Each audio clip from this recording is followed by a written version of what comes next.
আরজিকর কাণ্ডের 6 মাস আজ অভয়ার জন্মদিন। আর এই জন্মদিনেই মেয়ের মৃত্যুর বিচার চেয়ে পথে নামছে আরজিকর মেডিকেলে নিহত চিকিৎসকের বাবা মা।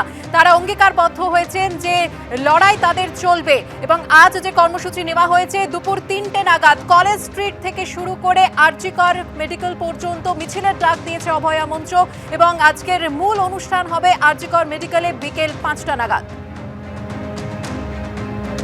জন্মদিনে মেয়ের মৃত্যুর বিচার চেয়ে পথে নামছে অভয়ার পরিবার। মেয়েকে ধর্ষণ খুনের বিচার না মেলা পর্যন্ত তাঁদের লড়াই চলবে। মেয়ের জন্মদিনে অঙ্গীকার সন্তানহারা মা বাবার। সব ঠিক থাকলে 31 পেরিয়ে 32-এ পা দিত নির্যাতিতা। তার জন্মদিনকে কেন্দ্র করে ইতিমধ্যেই বিভিন্ন কর্মসূচি নেওয়া হয়েছে, কিন্তু তার জন্মদিনটা কিভাবে কাটাতো সেই মেয়েটা, কি করতেন জন্মদিনে? ছোটবেলা থেকে জন্মদিনটা ছোট 1 বছর যখন বয়স তখন আমরা খুব বড় করে ওর জন্মদিন করেছিলাম।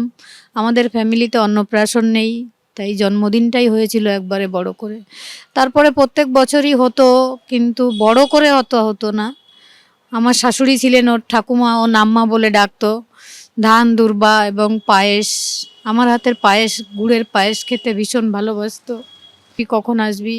ওর বাবা আমি মিলে একটা নতুন জামা এনে রাখতাম, একটা কেক এনে রাখতো ওর বাবা, সেটা ওর খুব প্রিয় থাকতো। মানে অনেক কেক এমাররা নিয়ে আসতো বা সবাই মিলে কলেজে সবাই কাটতো, কিন্তু ওর বাবার কেকটা ওর স্পেশাল ছিল। এটা কাউকে দেবে না মা, এটা আমি একা একাই খাবো। এবছর জন্মদিনে ও আর আমাদের মধ্যে নেই। জন্মদিনে ও তো আর আমাদের মধ্যে নেই, তাই বাড়িতে পায়েস, ওই পায়েসটা হয়তো আমি আর কোনোদিনই বানাবো না। এবছর আমরা জন্মদিনে শোক ভুলে আন্দোলনে রাস্তায় থাকবো, প্রতিবাদে থাকবো।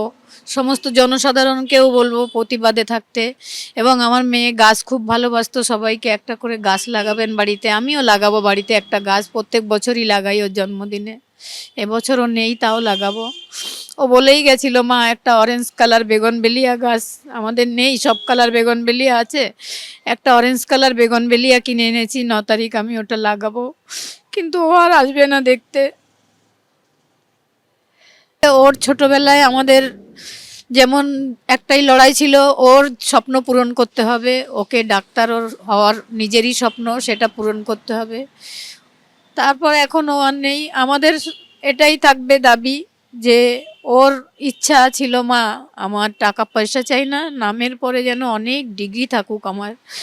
সেইটা নামের পরে ডিগ্রি আর থাকবে কি না, নামটাই এখন মুছে গেছে পৃথিবী থেকে। আমাদের সেই লড়াইটা জারি থাকবে যাতে ওর নামটা পৃথিবীতে অক্ষত অবস্থায় স্বর্ণাক্ষরে আমরা রেখে যেতে পারি।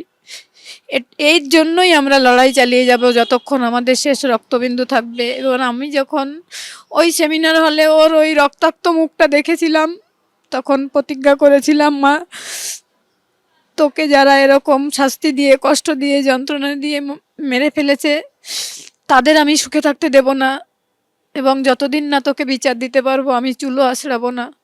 তাই বিচার যতদিন না দিতে পারবো হয়তো শান্তিতে মরতেও পারবো না। তাই বিচার ছিনিয়ে আনার লড়াইতেই আমরা হয়তো বেঁচে থাকবো।